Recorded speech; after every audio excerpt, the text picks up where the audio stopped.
불확실성이라는 것은 인생살이에 큰 영향을 끼치는 요소가 되고 있는 것 같습니다.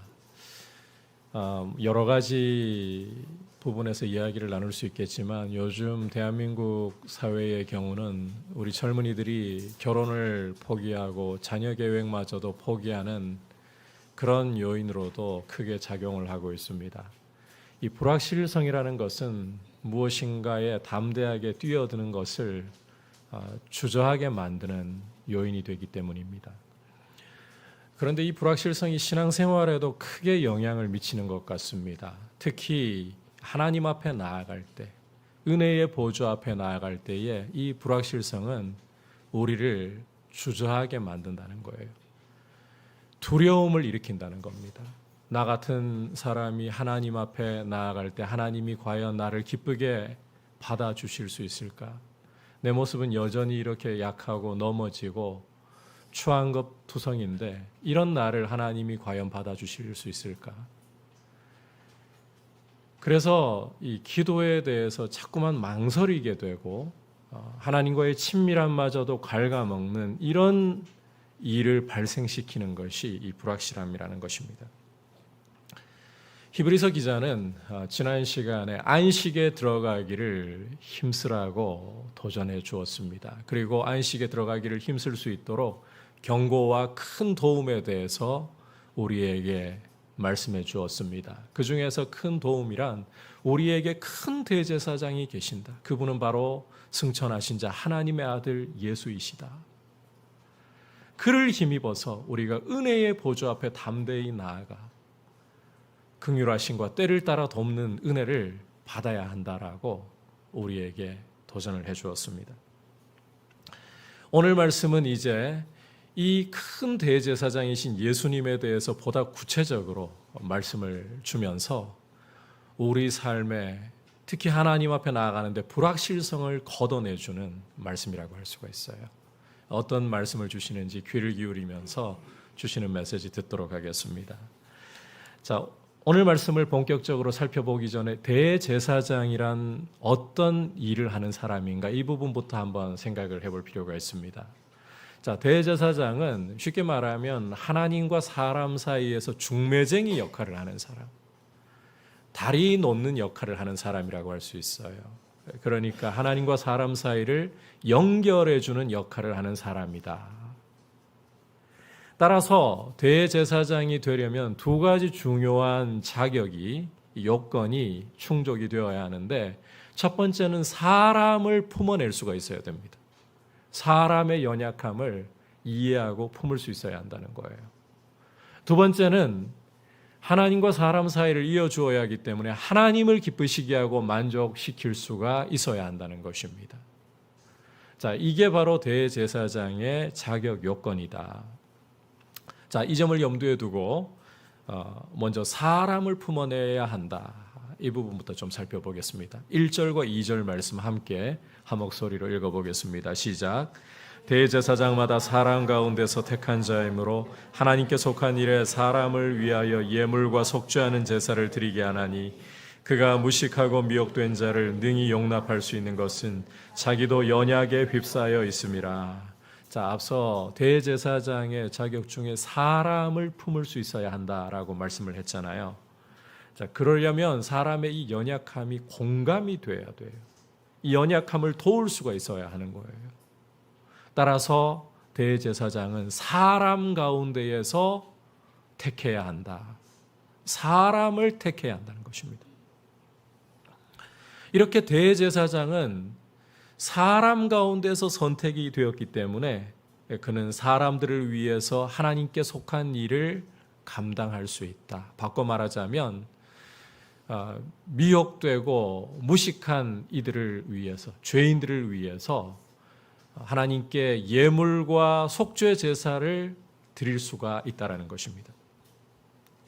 자, 우리가 이런 가정을 한번 해보면 좀 이해가 더 잘 될 것 같아요. 만약 천사가 대제사장이 되었다. 그러면 과연 이 천사가 우리를 품어낼 수 있을까? 여러분, 천사는 육체를 가진 존재가 아니고 우리가 입고 있는 이 육체의 연약함과 죄성을 이해할 수가 없는 존재입니다. 따라서 만약 천사가 대제사장이 되었다. 그러면 우리가 죄를 지을 때마다 이해가 안 되는 거예요. 그래서 하나님께 오히려 우리를 대변해 주기는커녕 하나님 저렇게 뻔뻔스럽게 더러운 죄를 짓는 인간들을 그냥 두고만 보실 겁니까? 오히려 정죄하기가 쉬울 겁니다. 자, 그러나 하나님께서는 사람 가운데에서 대제사장을 뽑아 세우셨어요. 우리와 똑같이 죄성을 가지고 있는 연약한 사람 중에서 대제사장을 세우셨어요. 그래서 2절에서 보는 것처럼 무식하고 미혹된 자들을 위해서, 죄인들을 위해서 하나님 앞에서 이 속죄의 제사를 드릴 수가 있다는 것입니다.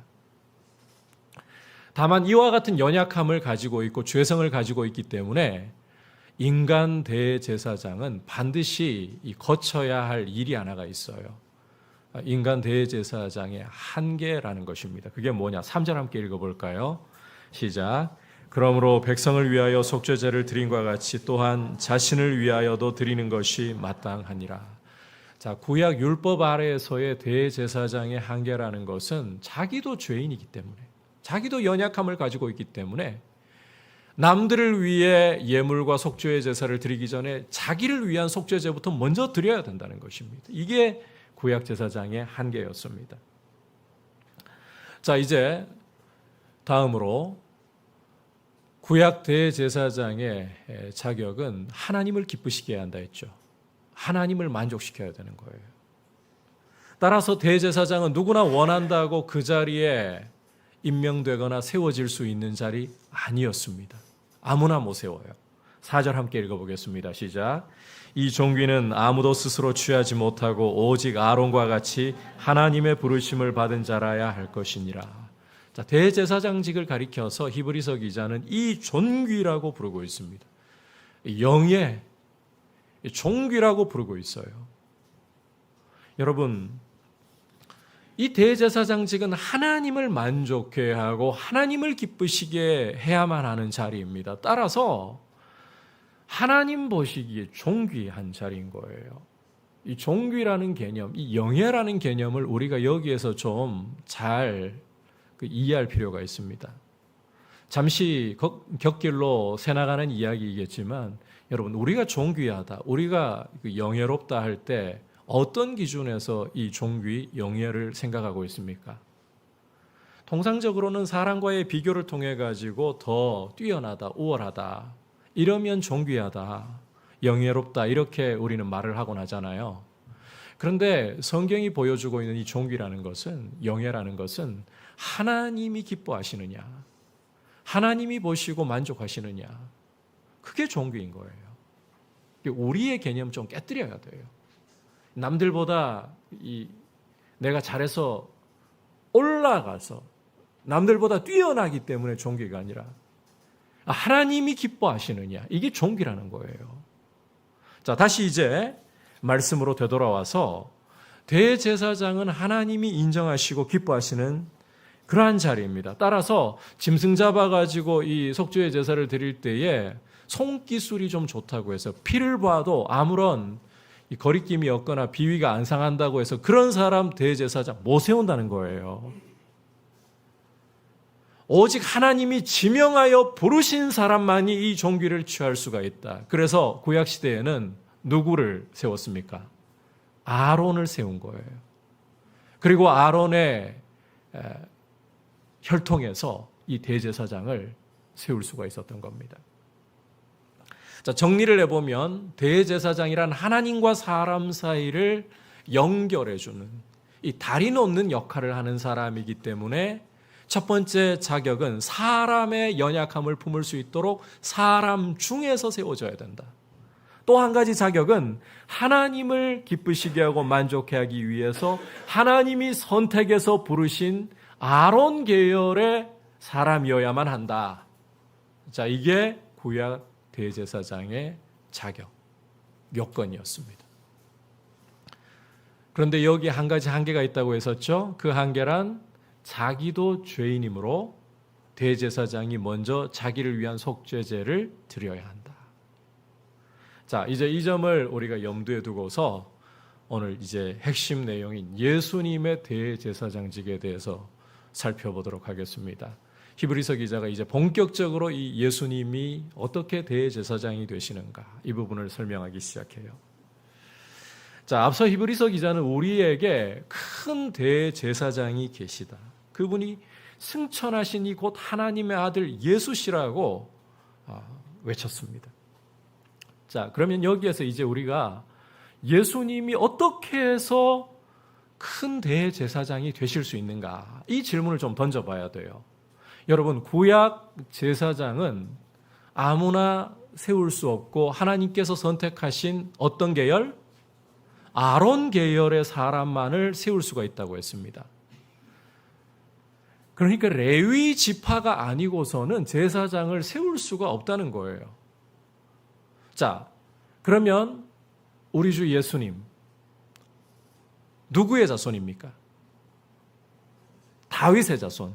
다윗의 자손이라면 어느 지파시라는 말입니까?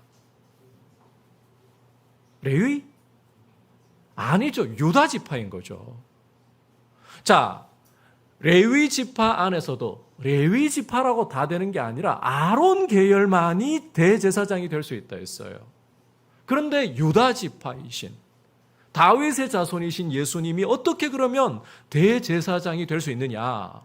이 부분에 대해서 분명한 성경적인 논거가 있어야 된다는 거예요. 그냥 여러분 예수님이 대제사장 되심 성경은 그렇게 얼버무리고 말지 않습니다. 분명한 증거가 있어야 할 거 아니냐. 4절에서 이 종기는 아무나 취할 수 있는 게 아니고 아론과 같이 하나님이 부르신 자라야 된다라고 분명히 이야기를 했으니까 증거가 있어야 될 거 아니냐 이 이야기를 하고 있는 거예요. 유다 지파 출신이신데 그것도 다윗의 자손이신데 어떻게 그러면 예수님이 대제사장이 되시느냐. 5절과 6절에서 그 증거를 이렇게 히브리서 기자는 말씀하고 있습니다. 함께 읽어보겠습니다. 시작. 또한 이와 같이 그리스도께서 대제사장 되심도 스스로 영광을 취하심이 아니요 오직 말씀하신 이가 그에게 이르시되 너는 내 아들이니 내가 오늘 너를 낳았다 하셨고 또한 이와 같이 다른 데서 말씀하시되 내가 영원히 멜기세덱의 반차를 따르는 제사장이라 하셨으니. 자, 히브리서 기자는 예수님이 스스로 대제사장직을 취하신 게 아니다. 아니, 이것은 하나님이 그 아들 예수 그리스도께 임명해 주신 일이다. 그 아들을 대제사장으로 임명하셨다. 그리고 이걸 증명하는 것이 히브리서 기자가 함께 읽은 말씀에서 인용한 성경 구절들이라는 거예요. 자, 히브리서 기자는 두 구절을 인용을 하고 있습니다. 먼저는 시편 2편 7절 너는 내 아들이니 오늘 내가 너를 낳았다라는 구절과 또 시편 110편 4절 내가 영원히 멜기세덱의 반차를 따르는 대제사장이라 이 말씀을 지금 인용을 하고 있어요. 자, 우선 시편 2편 7절은 다윗의 아들들이 왕위에 오를 때 소위 대관식 때 낭송하는 이 시의 내용이에요. 이 시편 2편 7절 너는 내 아들이니 오늘 내가 너를 낳았다. 이것은 하나님이 너를 왕으로 선택했다. 이 이야기에 해당하는 표현입니다. 그러니까 자, 예수 그리스도를 하나님이 선택하시고 부르셨다는 것입니다. 그러면 이 선택과 부르심이 무엇을 위한 것이냐? 시편 110편 4절에서 멜기세덱의 반차를 따르는 영원한 제사장이라. 예수님의 선택과 부르심이 영원한 대제사장으로서의 선택과 부르심이라는 것입니다. 여러분 이 부분 이해하셨죠? 그래서 예수님 스스로 내가 대제사장이 되어줄게 알아서 되신 것이 아니라 하나님이 그 아들을 영원한 대제사장으로서 멜기세덱의 반차를 따르는 대제사장으로서 세우셨고 그리고 이미 구약에서 예수님에 대한 말씀이 주어진 것이 그 증거이다라는 것입니다. 자, 다음으로 대제사장은 사람 가운데서 택함을 받아야 된다. 왜? 사람의 연약함을 품어야 하니까. 자, 그래서 7절을 보시면 예수님에 대해서 이렇게 묘사를 하고 있어요. 같이 읽어보겠습니다. 시작. 그는 육체에 계실 때에 자기를 죽음에서 능히 구원하실 이에게 심한 통곡과 눈물로 간구와 소원을 올렸고. 자, 예수님이 육체에 계셨다. 이 말은 우리와 똑같은 혈과 육을 입으시고 사람이 되셨다는 말인 거예요. 다시 말해 동정녀 마리아의 몸에서 성령으로 잉태되셔서 우리와 똑같은, 정말 문자 그대로 100% 똑같은 사람이 되셨다. 이 한 가지만으로도 예수님은 대제사장이 되시기에 충분하시다. 하지만 히브리서 기자는 여기에서 더 나아가 그리스도께서 자기를 죽음에서 능히 구원하실 이에게 심한 통곡과 눈물로 간구와 소원을 올리셨다라고 묘사를 하고 있어요. 그 말은 예수님이 우리 인간의 모든 번뇌와 고통을 그 몸으로 친히 경험을 하셨다. 심지어 죽음의 고통을 경험을 하셨다. 이 이야기를 하고 있는 겁니다. 따라서 그는 단순히 우리와 똑같은 사람이실 뿐만 아니라 우리의 모든 인간의 고통을 다 경험하신 분이라는 것.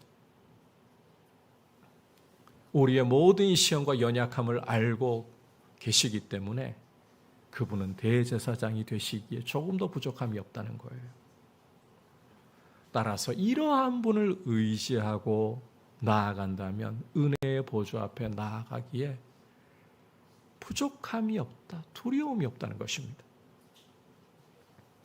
자, 그런데 예수님께는 과거 구약 시대의 아론 계열의 제사장과는 비교할 수 없는 탁월함이 있으십니다. 7절 끝부분 그의 경건하심으로부터 해서 9절 머리 부분까지 읽어보겠습니다. 시작. 그의 경건하심으로 말미암아 들으심을 얻었느니라. 그가 아들이시면서도 받으신 고난으로 순종함을 배워서 온전하게 되셨은즉. 자, 아론 계열 대제사장들의 한계가 뭐라 그랬습니까? 우리와 똑같은 죄인이기 때문에 자기를 위해 속죄제를 드려야 한다. 이 말이 의미하는 것은 죽는다는 겁니다. 결국은 죽게 되고 아론 계열의 대제사장들은 그 직분을 영원히 수행할 수가 없어서 자꾸 바뀌어야 한다는 거예요. 이러면 불확실성과 불안감이 없을래야 없을 수가 없는 겁니다. 하지만 예수 그리스도는 그의 경건하심으로 말미암아 들으심을 얻었다.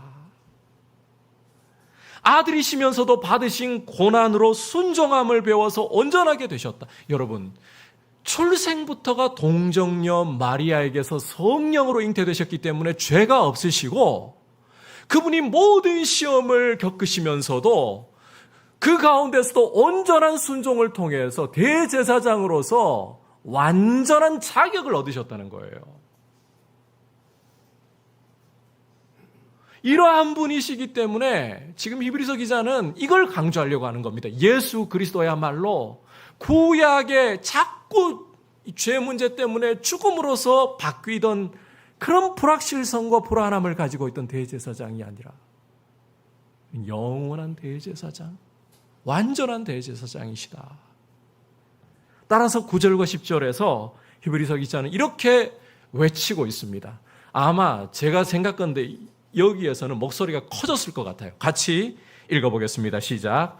자기에게 순종하는 모든 자에게 영원한 구원의 근원이 되시고 하나님께 멜기세덱의 반차를 따른 대제사장이라 칭하심을 받으셨느니라. 여러분, 구약 대제사장 자꾸 바뀐다 그랬어요. 구약 시대의 평균 수명을 보면 40에서 50 정도입니다. 우리가 그 아브라함 같은 경우나 이삭 같은 경우나 야곱 같은 경우를 보면 100세 가뿐히 넘기던데요. 그런데 성경에서 나이를 그렇게 기록한 이유가 있어요. 하나님이 이 족장들을 복되게 하셔가지고 이들이 장수했다. 이걸 통해서 영생에 대한 하나의 모형으로서 보여주시는 것이지, 고대 세계에는 평균 수명이 40, 50 성경시대에 그렇습니다. 그래서 제사장이 취임할 때 나이에 그 레위인들 그 섬기는 걸 보면 30의 나이에 성막의 직무를 받아가지고 50의 나이에 은퇴를 해요. 그때쯤 되면 죽으니까. 대제사장도 뭐 평균 그 나이 정도면 내려놔야 될 거예요. 영원히 못 살잖아요. 자꾸 바뀌는 거예요. 여러분, 이런 경우를 한번 떠올려 보면 조금 이해에 도움이 되실까요? 어떤 교회가 이제 목회를 참 잘해오고 성도들의 존경과 사랑을 받던 목사님이 은퇴를 하게 되었어요. 후임 목사님을 모셔야 돼요. 기대만 있을까요? 아니요. 기대보다 두려움이 더 커요. 다음 오실 목사님이 이 전임 목사님을 이어받아서 목회를 잘 감당해낼 수 있을까? 걱정, 염려가 더 커요. 대제사장 바뀔 때마다 그런 염려, 불확실성이 있었다는 거죠. 그런데 예수 그리스도는 여러분, 완전하신 하나님의 아들이시면서도 그의 삶을 통해서도 죄 없는 하나님의 아들로서 완전한 순종을 통해서 부족함이 없음을 보여주셨습니다.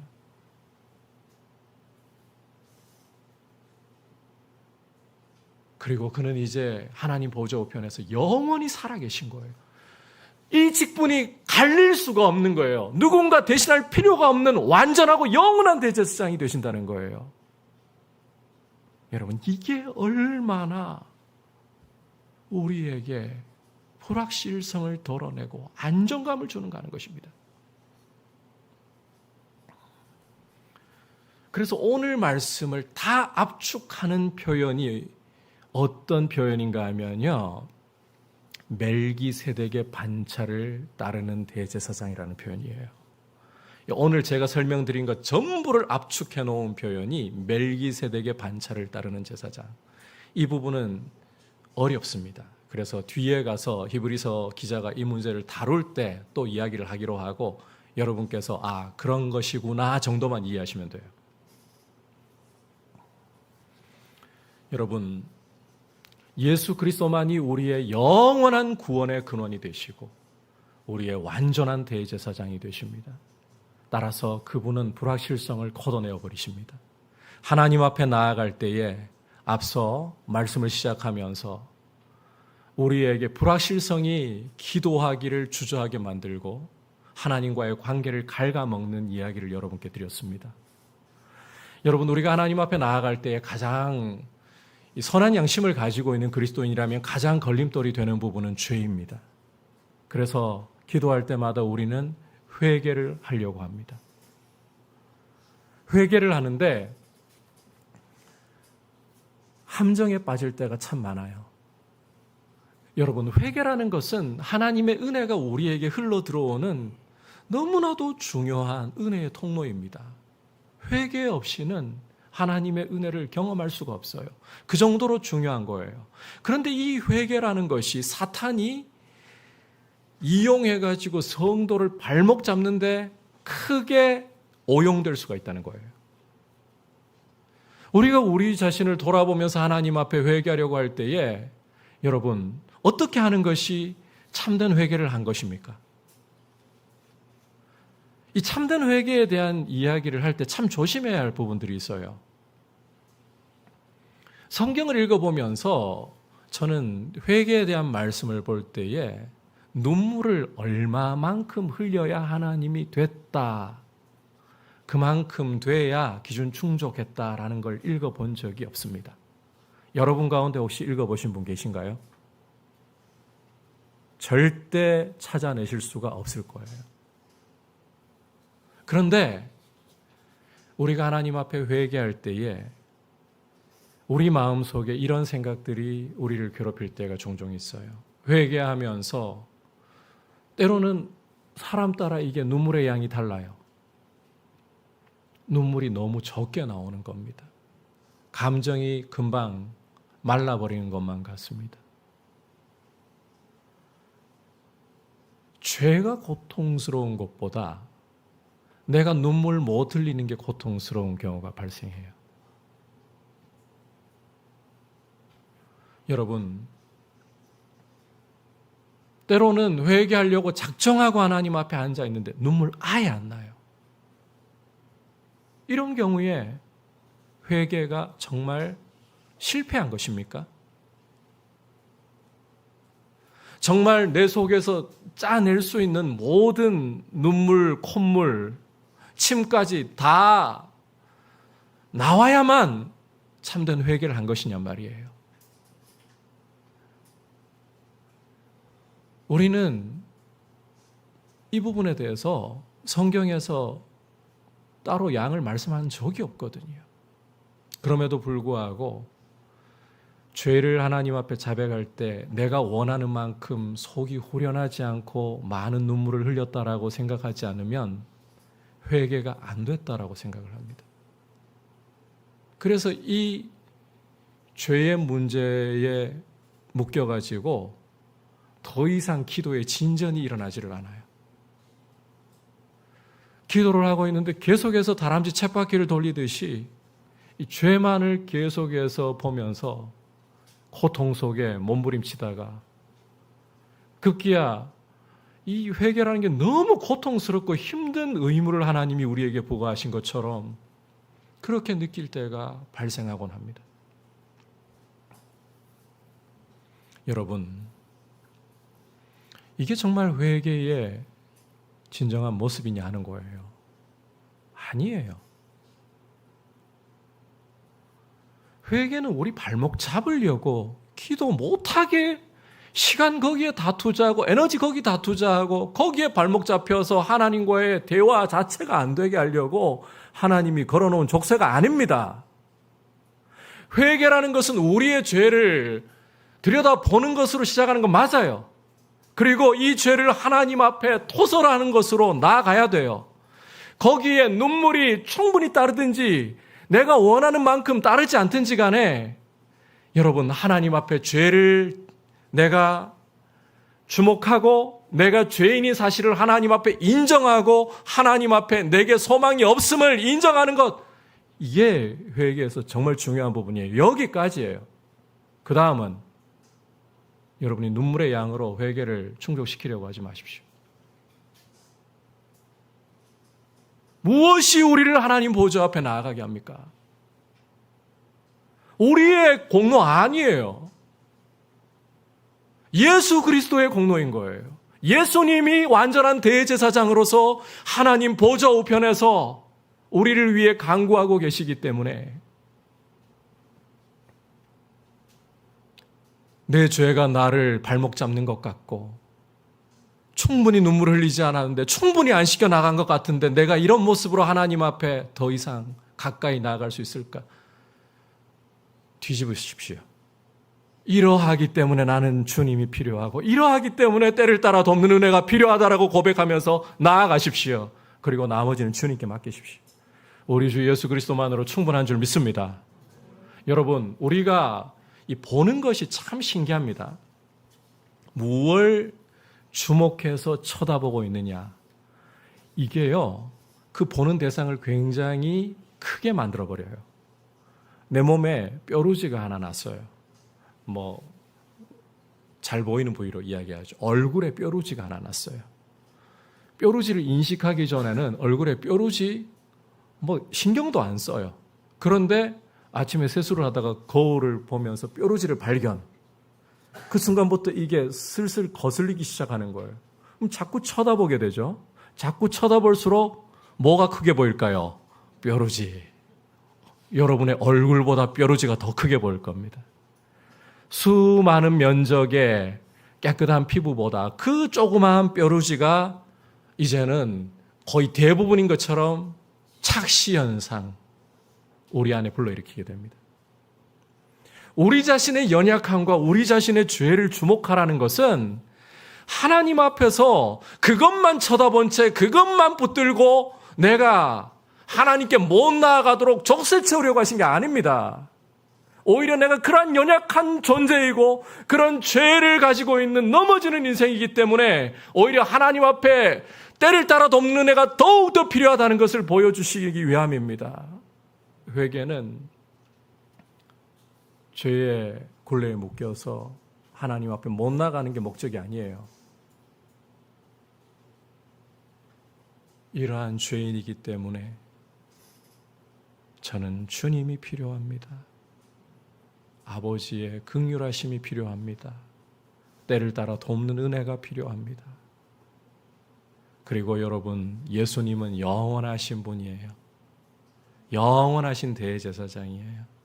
그 말은 여러분이 아무리 실패하고 아무리 망가졌다 할지라도 예수님을 바라보면서 하나님 앞에 나아갈 때 하나님은 얼마든지 여러분을 깨끗하게 하시고 고쳐주시고 하나님이 기뻐하시는 모습으로 믿음으로 설 수 있도록 도와주신다는 것입니다. 그래서 우리의 죄를 보아야 합니다. 그러나 진정한 우리의 주목의 대상은 우리의 죄, 우리의 연약함이 아니라 따라합시다. 예수 그리스도. 우리가 자꾸 보는 것이 커 보인다 그랬죠. 예수 그리스도를 보셔야 되는 거예요. 그분은 원래 큰 분인데 우리가 안 쳐다보니까 자꾸 작게 보이는 거예요. 그분을 볼수록 그분이 얼마나 크신 분인가. 우리의 연약함을 다 이해하시면서도 그분이 우리의 자리에 오셔서 완전한 순종으로 하나님을 완전히 기쁘게 하셨고 십자가에 우리의 죄까지 다 그 피로 값을 지불하셔서 이제는 부활승천하시고 영원히 살아계셔서 완전한 대제사장이 되시기에 그분만으로 보좌 앞에 나아가는데 충분합니다. 여러분, 우리는 죄를 지으면 지었던 죄를 또 반복해서 짓는 경향이 많아요. 다양한 죄를, 성도가요, 다양한 죄를, 온갖 죄를 다 막 그렇게 저지르지 못해요. 약한 부위가 있어요. 어떤 사람은 돈 문제 앞에만 서면 불속 주저앉아요. 어떤 사람은 이 정욕의 문제 앞에, 성욕의 문제 앞에 불속 주저앉아요. 어떤 사람은 자식의 문제 앞에 주저앉아요. 또 어떤 사람은 건강의 문제 앞에 주저앉아요. 약한 부위가 있어요. 그리고 넘어지는 게 보통 거기에서 다 넘어집니다. 그래서 회개할 때마다 자꾸 넘어지는 데서 넘어지니까 급기야 벼룩도 낯짝이 있지. 하나님이 한두 번 이렇게 나를 받아주시는 것도 한계가 있지. 이런 나를 받아주실까? 여러분, 받아주십니다. 마태복음 18장 읽어보시면 베드로가 주님께 아주 자신만만하게 형제가 내게 죄를 지었을 때 7번까지 용서해 주면 되겠습니까? 그 당시 랍비들은 3번까지 용서하고 그 다음부터는 보복을 해도 된다고 가르쳤어요. 그러니까 7번 용서해 주면 되겠습니까? 굉장히 자신감 갖고 칭찬받을 줄 알고 주님께 갔더니 주님이 하시는 말씀이 70번씩 7번이라도 용서해라. 490번이죠. 근데 문자 그대로 490번이 아니라 7은 완전수입니다. 완전수의 완전수를 더함으로써 계속 용서하라는 말씀을 하신 거예요. 그러한 분이 우리의 연약함 때문에 의지하면서 나오는데, 여러분, 회개라는 거는 그 중요한 요소가 그겁니다. 내가 죄인이라는 사실을 인정하고 하나님 앞에 내 죄성을 아뢰면서 거기에서 멈추는 게 회개가 아니고요. 이래서 나는 주님이 필요합니다. 이런 인간이기 때문에 나는 주님이 필요합니다. 여러분, 주일날 다 씻고 오려고 하지 마세요, 좀. 그렇다고 또 머리 안 감고 세수 안 하고 이런 이야기 하는 거 아닌 줄 아시죠? 여러분의 더러운 죄를 토요일 밤에 회개를 못해서 주일날 예배를 드리려고 하기가, 그러지 마시라고요. 주변의 형제들이 몰라도, 실은 몰라요. 무슨 죄를 지었는지. 몰라도 나만 괜히 어떤 사람을 보면, 특히 이 담임 목사 자리라는 게 좀 이상한 자리여서 괜히 겁내잖아요. 신방 가서 옆에 앉으시라 그러면 막 1m씩 자리를 띄워놓고 앉으시고 이러잖아요. 뭐 제가 2시에 없어요. 못 봐요. 그런데 뭔가 이게 내가 여러분만 그렇겠습니까? 저도 안 그렇겠습니까? 이게 인간 본성입니다. 그런데 씻고 와서 하나님 앞에 서려고 여러분의 무언가로 서려고 하지 말고 부족하고 더럽기 때문에 와야 되는 거예요. 넘어지고 실패하기 때문에 예수님을 의지해야 되는 거예요. 진정한 회개는 내가 이런 죄인이므로 나는 스스로 멋있습니다. 멋있어요. 예수의 피만이 나를 씻고 그분의 완전한 중보만이 나를 아버지 앞에 서게 하는 의로움이고 거룩함입니다. 그래서 여러분 예수님이 보좌 우편에 계심으로 뻔뻔하게 아바 아버지라고 부르면서 달려나가십시오. 그리고 여러분들의 죄를 하나님 앞에 진심으로 아뢰고 토하되 더 이상 여러분이 그거 붙들고 있지 마십시오. 깊은 바다에 하나님이 죄를 빠뜨리시고 등 뒤로 던져버리시고 기억도 안 하시는데 또 낚싯대를 주섬주섬 꺼내가지고 내 죄가 어디 있지? 왜 그러냐고요. 그러지 마시고 주님이 우리의 죄를 용서하실 때는 2번 다시 묻지 않으십니다. 제가 성경에서 참 좋아하는 표현이 있는데 동이 서에서 먼 것 같이 우리 죄가를 우리에게서 옮기셨도다. 그 동서의 거리 여러분 알고 계신가요? 동서의 거리. 자, 여기가 여러분 보시기에 이쪽이 아마 동쪽일 것 같아요. 동이고 이게 서예요. 자, 동이 서를 잡으려고 쫓아갑니다. 잡힐까요? 쫓아간 만큼 도망가 있어요. 절대로 좁혀질 수 없는 거리, 절대로 잡을 수 없는 거리가 동과 서입니다. 예수 그리스도의 보혈로 그분의 완전하신 중보로 우리의 죄과는 우리에게서 동이 서에서 옮겨진 같이 옮겨진 줄 믿으시기를 바랍니다. 그리고 부족할수록 그래서 저는 주님이 필요하니까 아버지께 갑니다. 그리고 아버지께 부족한 걸 구해야지. 여러분 갖고 있는 걸 구하겠어요? 부족하니까 구하는 거예요. 기도가 불타올라야 돼요. 우리가 시험을 이기고 시험 가운데서도 믿음으로 굳게 서기 위해서는 이 은혜의 보좌 앞으로 나아가라. 제가 후배들을 통해서 간혹 그 불평을 들을 때가 있어요. 우리 목사님은 기승전 말씀과 기도래요. 설교에 대해서 기승전 말씀과 기도, 이게 말씀과 기도라는 적용으로 끝났다는 불평하기보다는 목사님 설교 왜 그러십니까? 이 불만인 거겠죠. 근데 여러분 말씀과 기도라는 이 말씀을 드린다고 해서 잘못된 거 아니에요. 앞서 말씀이 우리를 찔러 쪼개어서 하나님 앞에서 낱낱이 드러나게 하는 우리의 빛이고 심판의 도구이며 오늘 이 대제사장을 의지하고 담대히 보좌 앞에 나간다는 것이 기도예요. 시험을 이겨내고 안식에 들어가는 구원의 완성에까지 나아가는 성도가 되기 위해서는 말씀과 기도가 그래서 중요하다는 거예요. 특히 기도의 불이 여러분 우리의 연약함을 주목하면 기도의 불이 꺼집니다. 마귀는 기도를 갉아먹고 하나님과의 친밀함을 갉아먹게 합니다. 그러나 연약함보다 크신 그리스도를 주목함으로 오히려 하나님 아버지 앞에 부족함 때문에 달려가는 내 연약함 때문에 그 연약함을 도와주시는 은혜를 구하는 이런 분들로 하나님과 더 친밀해지시기를 주님의 이름으로 축복합니다. 오늘 우리 주님의 대제사장직에 대한 말씀을 함께 나눴습니다. 여러분 대제사장직이라는 것은 사람의 연약함 품어야 되기 때문에 사람 가운데서 선택을 해야 되고 또 하나님을 만족해 하고 기쁘시게 하기 위해서 아론 계열의 사람만이 세워질 수가 있었습니다. 하나님이 부르신 자.